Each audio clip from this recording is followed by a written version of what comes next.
வணக்கம். தேசம் செய்திகளுக்காக நான் உங்கள் ரேவதி குடால. இந்திய சமுதாயத்தை முன்னேற்றும் நோக்கில் மாயிகா இஸ்கண்டர் புத்ரி தொகுதி வடமாநில சுற்றுலா. ஜோஹர் இஸ்கண்டர் புத்ரி மாயிகா தொகுதியின் ஏற்பாட்டில் கிளை தலைவர்களுக்கான வடமாநில சுற்றுலா அண்மையில் சிறப்பாக ஏற்பாடு செய்யப்பட்டது. தொகுதி தலைவர் திரு சங்கரபாண்டியன் தலைமையில் மொத்தம் 43 பேர் இச்சுற்றுலாவில் கலந்து கொண்டனர். பல்கலைக்கழகத்தை எய்ம்ஸ் யூனிவர்சிட்டி பார்வையிட்டனர். இப்பயணத்திற்கு மாயிகா தேச தலைவர் தான் ஸ்ரீ விக்னேஸ்வரன் அவர்கள் ஆதரவு வழங்கியதோடு காலை உணவிற்கும் ஏற்பாடு செய்தார்.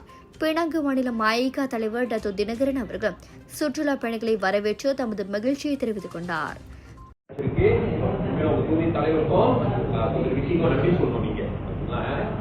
அப்ப நீங்க போய் நிறைய விஷயங்களை வந்து எய்ம்ஸ்ல பாத்துருப்பீங்க. நீங்க போன காலகட்டம் வந்து சீன பெருநாள் காலத்தினால நிறைய மாணவிகளை நீங்க பார்த்துக்க முடியாது. ஏன்னா வந்து ஏறக்குறைய வந்து ஒரு 1.5 வாரம் லீவ்ல இருந்தாங்க.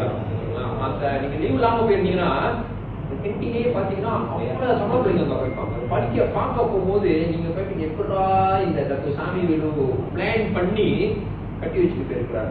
அவ்வளவு சலுகை இப்போ இருக்கிற தலைவர் காட்சி வந்து நம்ம மாணவர்களுக்கு வாய்ப்பு கொடுக்குறாரு. அந்த மாணவர்கள் வந்து பயன்படுத்திக்கணும். குறிப்பா வந்து இப்போதைக்கு வந்து பினாங் மாநிலத்துல எங்களால முடிஞ்ச பிள்ளைங்களுக்கு அனுப்புறோம். அதே நேரத்தில் அவங்களும் சொந்தமாகவும் போறாங்க. ஏன்னா கிடா மாநிலத்துல அதிகமான பிள்ளைங்க படிக்கிறாங்க. பேரா மாநிலத்துல அதிகமான பிள்ளைங்க படிக்கிறாங்க. ஜோவா மாநிலத்துல பிள்ளைங்க படிக்கிறாங்க.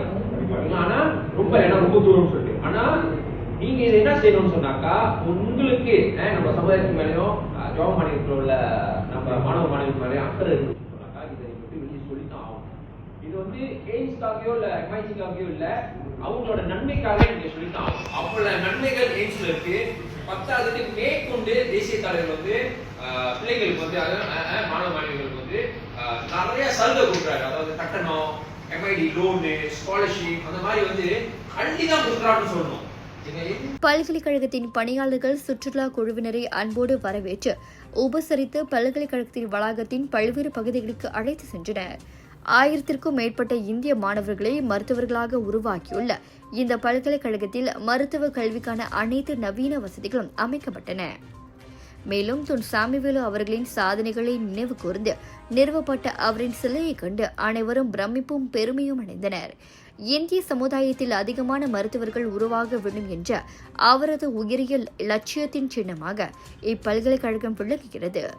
மலேசிய இந்திய சமுதாயத்தின் மாபெரும் தலைவராக திகழ்ந்த துன் சாமிவேலு அவர்கள் நாட்டின் கல்வி வளர்ச்சிக்காக ஆற்றிய அளப்பரிய பங்களிப்பு என்றும் வரலாற்றில் நிலைத்திருக்கும் என்பதையும் எய்ம்ஸ் பல்கலைக்கழகம் அதற்கு சான்றாக விளங்கும் என்பதையும் சுற்றுலா குழுவினர் ஒருமித்தமாக தெரிவித்தனர். இத்துடன் இன்றைய செய்திகள் நிறைவடைகின்றன. உங்களிடமிருந்து விடைபெறுவது நான் உங்கள் ரேவதி குணாளன். மேலும் பல அண்மைய செய்திகளை தெரிந்து கொள்ள தேசம் டிவி மலேசியா யூடியூப், டிக்டாக் மற்றும் இதர சமூக வலைதளங்களை பின்தொடருங்கள். மக்களோடு தேசம், தேசத்தோடு மக்கள். நன்றி, வணக்கம். ஒரு வீட்டுக்கு ஒரு பட்டதாரி எனும் நிலை போய் ஒரு வீட்டுக்கு பல மருத்துவர்களை உருவாக்கும் நடவடிக்கையில் இறங்கியுள்ளது எய்ம்ஸ் பல்கலைக்கழகம். இந்திய மாணவர்களின் எதிர்காலத்திற்கு அடித்தளம் அமைக்கும் எய்ம்ஸ் பல்கலைக்கழகம் MIED வழி மாணவர்களின் பொருளாதார பிரச்சனையை கல்வி உபகார சம்பளம், கல்வி கடனுதவி மூலம் தீர்த்து வைக்கிறது. எய்ம்ஸ் பல்கலைக்கழகம் தரத்தில் உயர்ந்தது, போதனைகள் சிறந்தது, மாணவர்களுக்கு நிலையானது. இன்றைய நாடுகள் எய்ம்ஸ் பல்கலைக்கழகம்.